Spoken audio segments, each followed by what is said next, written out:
Leadership is a very important input. We're made to understand that without leadership, it is doubtful that any of us can really fulfill potential. It's doubtful that we can rise to the level that each one, all right, has the potential of rising to. The input of leaders is meant to help you and I develop, is meant to help us shape our lives, is meant to give our lives purpose and empower us to realize and fulfill that purpose. The input of leadership is so crucial. However, there is an important dimension to leadership that we must understand, we must embrace, we must submit ourselves to if we have to make the most of it.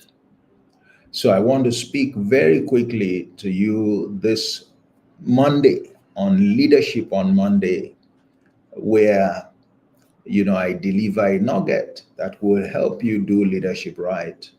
And today I'd like to speak on the subject, not by force. Not by force. What do I mean? I mean essentially that leadership is not by force. Leadership is a relationship. It's a relationship between a leader and a follower. Indeed, I also like to emphasize that it's not quite a relationship between a leader and his team, because leadership is personal. If you want to be effective as a leader, while it is true that you may be the head of a team, you must make it your duty, your responsibility to focus on individual members. Your impact is not just a team impact, it's really a, an individual impact. The input of leadership is required in each life, and each person who is following you is looking up to you and up to you alone. And it's important that you give them that sense of belonging. Okay, but in order for this relationship called leadership to fulfill its purpose, in which case for the leader to add value, credible, distinct, compelling value to the life of the follower, there must be mutual commitment. All right, there must be mutual trust. And all of that will be driven by mutual understanding. Just like with every relationship, this is one crucial relationship that cannot be conducted on the platform of force. A leader must willingly offer himself to lead the follower. The follower must submit himself willfully to the leader, must embrace the leadership efforts of the leader. All right.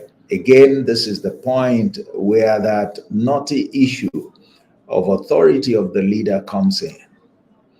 While it is true that the leader has authority and authority is given to the leader for a purpose, it's also true that the leader must not abuse that authority.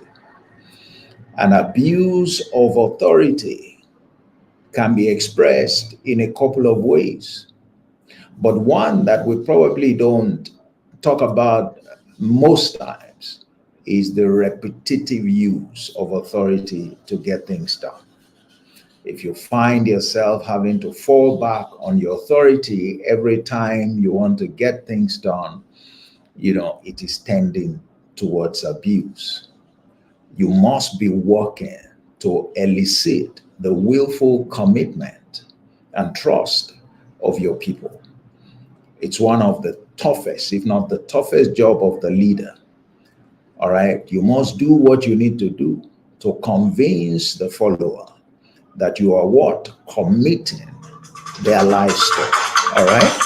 That's something that you have to work towards. Sorry for that rude interruption. I take full responsibility for it. Okay. So this is the point that needs to be emphasized. All right. But the leader cannot force anyone to follow. Even if you choose to abuse your authority, you would soon discover that it's limited, all right, in its efficacy. You would discover that even for you, the experience, all right, would be harrowing. I mean, imagine you having to force somebody to get something done for you every time. Imagine you having, to force somebody, all right, to embrace the value that you have to offer. That's not the kind of experience that any credible leader will want to have. That's not the kind of relationship that you want to have with someone who is following you. All right. So you must do what you need to do to make them willingly and willfully commit to you. All right. It should never be by force. In fact, at every point in time, the leader must make it clear to those who are following that they have options. They have the option to follow, and make it clear that he needs true following, all right, committed following. But at the same time, they must know that they have the choice to refuse to follow. They have a choice. If you want to benefit from a leader, you have a decision to make. Do I follow or not? You can't coast along. There is no place for lukewarm commitment, because if that's the path you choose, like I always say, you would be like Humpty Dumpty, who likes to sit on the wall. But we know what happened to Humpty Dumpty. All right. So you don't want to play like that. And leadership does not lend itself, to followers sitting on the fence. Those who sit on the fence, refusing to commit to their leader while still staying as members of the team, are just wasting away their time. They are wasting away their lives. Why? They would never benefit anything of worth from the leader. It takes commitment to benefit from a leader. It takes strong commitment to benefit, especially from a good leader. All right? The same way that the follower has the free will to commit, we must understand that the leader also has a free will to keep leading. The leader, can quit, all right, taking responsibility for people who would not commit, because again, for him, it will be a waste of time, or for her, it will be a complete waste of time. And you don't want to waste your time. You don't want to waste your time trying to force people to benefit from you. Okay, so this is how this relationship needs to be conducted. For both leader and follower, please don't manage this relationship. Don't just hang in there. Don't, undertake this journey because you don't want to hurt one person or the other. Let truth rule this journey. Let both parties understand that a strong commitment, mutual commitment, is what will make leadership work for both parties. What will make the time they would invest worth, its while.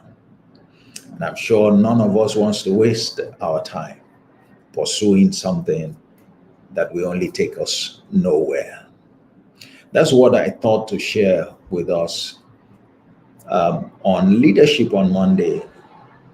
And again, we've been speaking on the topic: leadership is not by force. Don't force it. All right. Let both parties work towards strongly committing. If they find a need, they should commit. Once you commit, don't look back. But if you can't find the need and time is going, then take a decision as well. Don't hang in the team, just managing the leader or just managing the follower. There's no point wasting away your time. My name remains Olatunji Shobodu. It's been my pleasure coming to you this morning. It's Leadership on Monday. Join me on Thursday when I'll be speaking on something else, but something certainly valuable, still on the subject of leadership. And that will be on leadership in 30 minutes. Then we'll have a lot more time to interact. And if you have not subscribed, go ahead and do that. You may also wish to introduce the channel to your friends. On this channel that comes to you by Emmet Leadership Academy, our commitment is nurturing leaders based on truth. What you hear here on this channel is the truth about leadership. If you are interested in pursuing the truth, all right, or in approaching your leadership responsibility based on the power of truth, you're welcome. That's all that you would get here. See you again on Thursday. God bless you. And enjoy a wonderful, wonderful week. Bye-bye.